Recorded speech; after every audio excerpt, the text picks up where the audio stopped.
A história do Brasil, ela será contada, presidente, daqui a algumas décadas.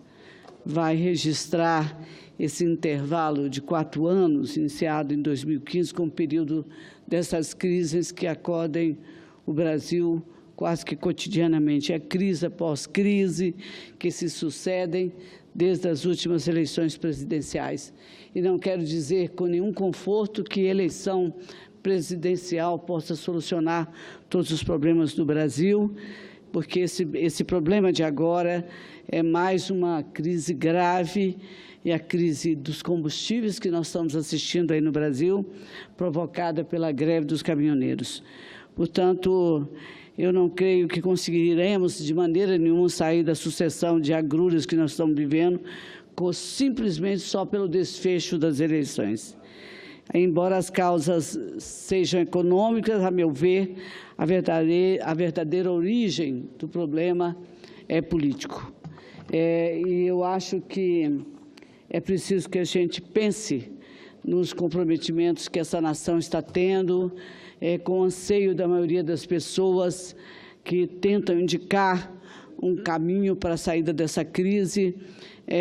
Tentar a normalidade nesse momento de instabilidade também não é possível. Esse pode ser o meu desejo de várias outras pessoas que estão envidando os esforços para tentar contemplar com proposta essa saída da crise. Não será fácil, mas esperamos que aconteça. E analisando a crise dos combustíveis, que tem 2 vertentes claras, mas que são bastante preocupantes. A primeira, o custo que o aumento quase diário do preço dos combustíveis representa para a população. Somente em maio já foram 12 aumentos no litro de gasolina. E quando eu falo em população, eu falo de todo mundo mesmo, de todos que aqui estão, de que assistem esse momento, de trabalhadores, empresários, agricultores, donas de casa e, claro, proprietários de veículos de todos os portes e todo mundo mesmo que está vivendo e vivendo não à margem da crise, mas dentro dela. Apenas como registro, entre 1º e 22 de maio, o diesel subiu 13,6% e a gasolina 15,5%. O Valor Online informou que o preço da gasolina comercializada nas refinarias acumula um aumento de 58,76% desde o início da nova sistemática de reajuste em 3 de julho do ano passado. O diesel, por sua vez, acumulou 59,32% de alta. Isso diante de uma inflação que não chega aos 3% ao ano. Qual é a leitura?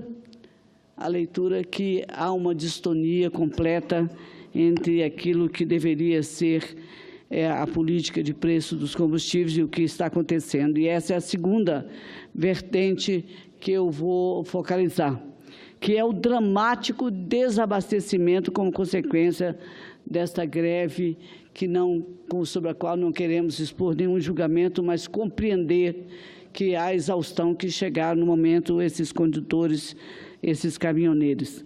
Fábricas de automóveis interrompendo sua linha de produção por falta de componentes, escoamento de produtos agropecuários como a soja, os laticínios, o hortifruti gancheiro, carnes diversas, tornou-se inviável e que vai provocando a morte de milhares de animais, desperdício de leite sendo jogado nas ruas, por exemplo, hospitais interrompendo cirurgias eletivas, escolas e universidades paralisadas, eventos há muito planejados sendo transferidos ou cancelados e, pela mais triste das ironias, exatamente pela falta de combustível.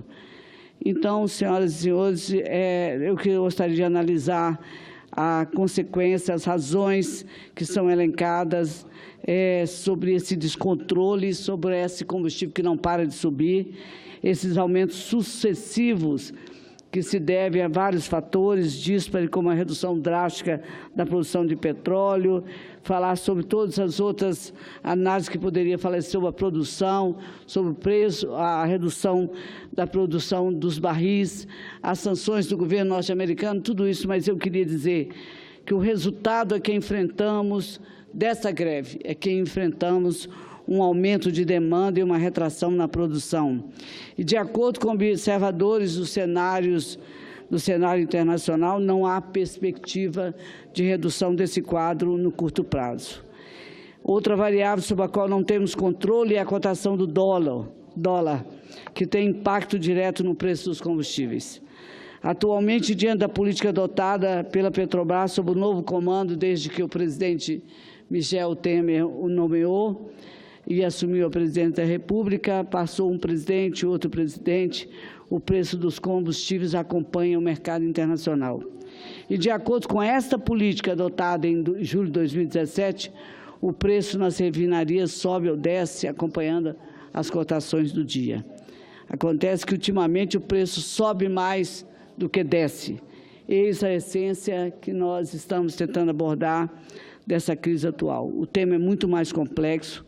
De um lado, o aumento exponencial dos preços dos combustíveis acelera o saneamento da Petrobras, como argumentam, e, do outro lado, as consequências e as vítimas que aí estão, tumultuando extremamente a vida nacional diante da imprevisibilidade do aumento do preço dos combustíveis, que literalmente move o mundo. Ficou translúcido diante da paralisação dos caminhoneiros que o Brasil é por demais dependente do transporte rodoviário. E sobre isso eu não gostaria nem de abordar, porque ao longo de 30 anos nessa casa, todos ganham a eleição, senador, dizendo que vão fazer um novo programa e projeto, vão ampliar, vão dar crédito para os transportes ferroviários, e nada disso aconteceu. E as consequências também estão nessa falta da logística necessária da infraestrutura para o transporte no país. O Globo, deste domingo, dia 27, coloca que 66% das mercadorias no Brasil é transportado pela via rodoviária, 20% pela via ferroviária e 12% por meios aquaviários. E há muito pouca integração entre os modais. O que nós temos que perguntar, por que não investe em ferrovia, hidrovia, é um tema que vai constar seguramente do programa de todos aqueles que se candidatarem à presidência da República. E não há solução fácil. Então, só terminando o que eu gostaria de abordar, dizer que esse Congresso está debruçado sobre a discussão dessa crise e cabe a todos nós, autoridades, manter a capacidade de buscar com firmeza e rapidez uma solução. Há inúmeros agentes envolvidos, União, Estados, Petrobras, Parlamento, caminhoneiros, e eu acho que ceder de lado a lado é importante.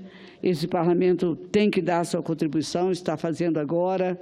É preciso que os caminhoneiros também o façam.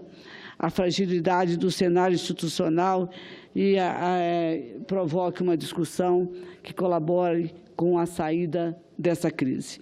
Portanto, eu gostaria apenas de reconhecer que o lado mais frágil ainda é o lado dos caminhoneiros, deste polígono de crise dos combustíveis.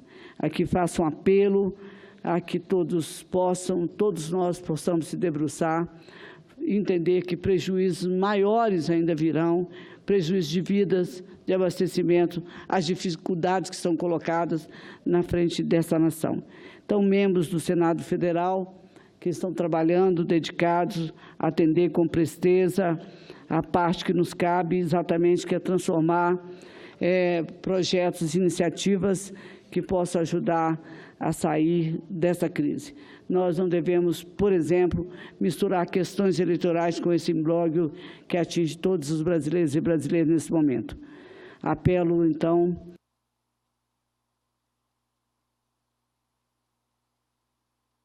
concluindo, senhor presidente, nós possamos trabalhar para que essa crise não se prolongue, porque o prejuízo é de todos nós brasileiros. Ninguém vai sair ganhando, a não ser que alguém que queira defender a desordem ou o caos. Nós temos problemas demais, os brasileiros têm problemas demais, educação, saúde, segurança pública, nós não precisamos de mais um.